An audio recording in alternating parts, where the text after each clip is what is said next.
Hello dear student, welcome. तो profit prior incorporation में भी हम लोग नेक्स्ट लेवल का सम कर रहे हैं। ऐसा पैराग्राफ वाला सम तो करा के अपलोड कर दिया था।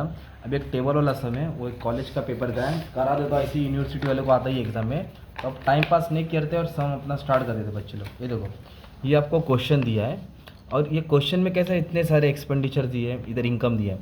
तो ये दो ना किधर आएगा भाई, इनकम में आएगा। किधर आएगा बोलो?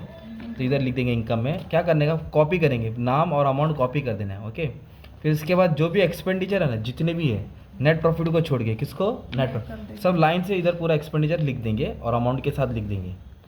ये इतना लिख दिया, फिर अपने को इधर कॉलम बनाना है, प्री पोस्ट। प्री मतलब पहला, पोस्ट बोले तो बाद में, इनकॉर्पोरेशन बोलते हैं रजिस्टर।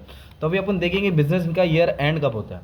ईयर एंड 31 दिसंबर को हो रहा है कि मार्च को हो रहा है? मार्च कभी हो रहा है? अगर मार्च को एंड हो रहा है तो फिर स्टार्ट कभी होगा? अप्रैल। अगर मान लो इधर दिसंबर दिया रहता है ना, तो अब इधर दिसंबर डालते, इधर जैन डालते। क्या डालते? फिर जैन से महीना आया था। फिर एक लाइन आएगा बीच में, है ना, इनकॉर्पोरेशन की लाइन। तो इधर दिया रहेगा जो माधव बाग है उसका बिजनेस इनकॉर्पोरेट हुआ 1 अगस्त को। कभी हुआ? तो इससे अपने को क्या मिलने वाला है अभी? Time ratio. क्या मिलेगा? तो 1 अगस्त को क्या हुआ? रजिस्टर हुआ। तो ये दिख रहा है अगस्त, इधर ऐसे एक लाइन मार देंगे।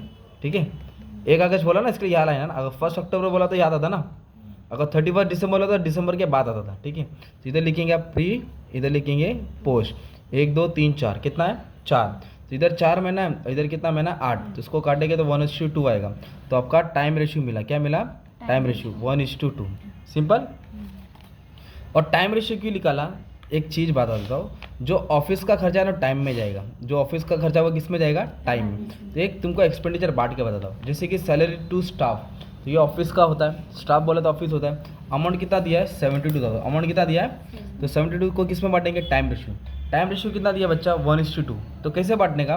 पहले 72,000 टाइप करने का, 1 और 2 इसको ऐड करो तो कितना आएगा? 3। तो 3 से डिवाइड करके कितना आंसर है? 24। फिर जो आंसर है उसको एक बार 1 से मल्टीप्लाई, एक बार 2 से। 24 1 जा 24, इधर 24 आएगा और 24 2 जा 48। इस तरह अपने सैलरीज को बांटा।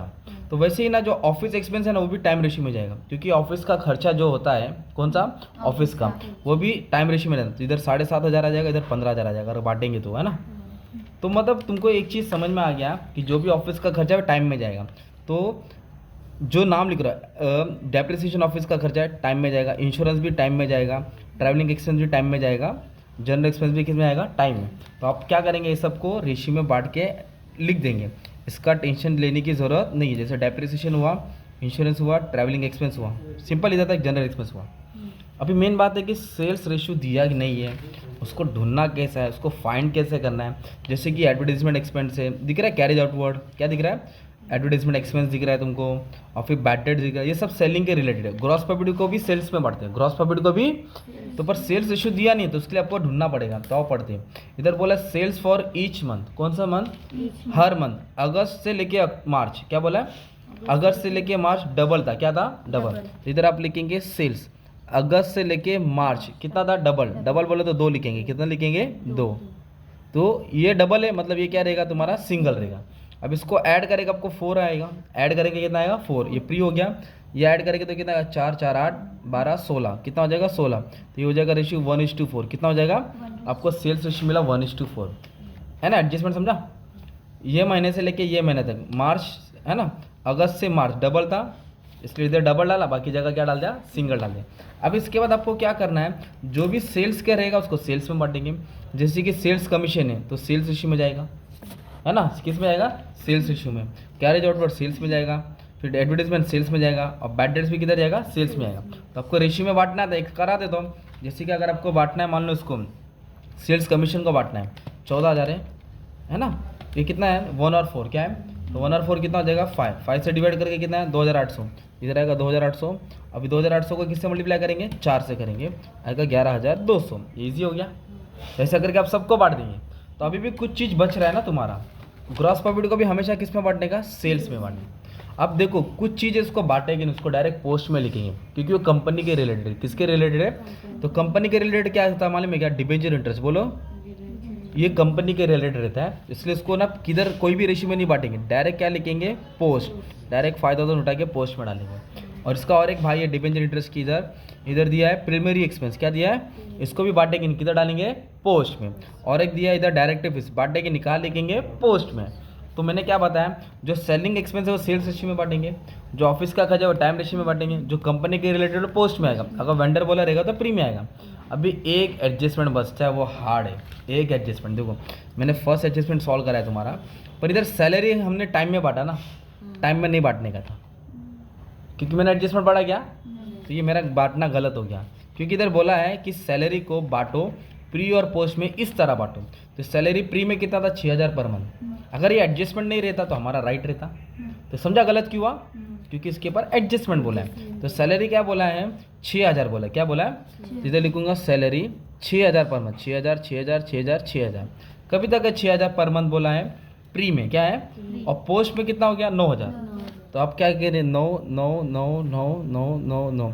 अब इसको ऐड करेंगे 24 आएगा, कितना आएगा, अरे साला गलती से 24 आ गया है ना, इधर 24 आया ना। अब इसको ऐड करेंगे 9 9 18 18 18 36, तो 36 36 72 होएगा, कितना होएगा 72। तो इधर 72 आएगा। तो इधर बांट के कुछ ऐसा अमाउंट आएगा तुम्हारा। तो एक बार और बार चेक करता हूँ। Salary in pre and post was 6,000 per month and 9,000 per month. मतलब पहले 6 था, बाद में कितना हो गया 9।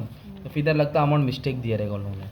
तो पहले 6 लिखने के बाद में 9, फिर जो भी आएगा अमाउंट डाल देंगे। अब एक चीज़ और दिया इधर तुमको, देखो है ना, 6 4 24 होता है ना। अच्छा चलो लिख दिया अपन ने, ऐसे ही बांटने का था सैलरी को, या एडजस्टमेंट में नहीं बांटने का था, जैसे हमने बांटा वैसे बांटने का। अब इधर एक चीज़ बोला है परचेज, हमने अभी परचेज रेशियो अभी तक निकाला नहीं, क्योंकि उसकी ज़रूरत नहीं पड़ती है। पर अभी इधर परचेज दिया, मतलब ज़रूरत किधर है मालूम, डिस्काउंट रिसीव। देखो डिस्काउंट अलाउ आता है ना, बोलो डिस्काउंट अलाउ, वो सेल्स में बांटते हैं। किस में बांटते हैं, और जो डिस्काउंट रिसीव रहता है परचेज में रहता है। किस में रहता है, डिपार्टमेंट अकाउंट पढ़ते हैं ना फर्स्ट ईयर में, डिस्काउंट अलाउ सेल्स में बांटते हैं ना, और डिस्काउंट रिसीव परचेज में। तो डिस्काउंट रिसीव का अमाउंट है 26,500। तो परचेज रिसीव कैसे निकालेंगे, इधर बोला है प्री इनकॉर्पोरेशन में 1 लाख था, बोलो, और पोस्ट में कितना था 5 लाख। तो पहले 1 लाख था, पहले कितना था, फिर कितना था 5 लाख। तो रेशियो गया 1:5, कितना हो गया। तो ये अमाउंट दिख रहा है 26,500, कितना है, उसको कौन से रेशियो में बांटेंगे, परचेज के 1:5। परचेज डिस्काउंट रिसीव इनकम में आएगा, पर परचेज में बांटेंगे, किस में बांटेंगे। फिर आप लोग बैलेंस करेंगे, क्या करेंगे। तो मैंने पूरा सम नहीं सॉल्व करा है, सिर्फ सम डाउट क्लियर किया था। ये टोटल आएगा इधर, मान लो 1 लाख आया, कितना है, ये आया तुम्हारा 70,000 है, कितना है, तो 1 लाख में से 70 गया तो तुमको 30,000 प्रॉफिट मिलेगा ना यार इधर। वैसे ये टोटल से टोटल क्या करेंगे, माइनस करेंगे, तुम्हारा पूरा आंसर आ जाएगा। ये pre profit prior incorporation, profit prior incorporation, ठीक है। Thank you very much and all the best for exam.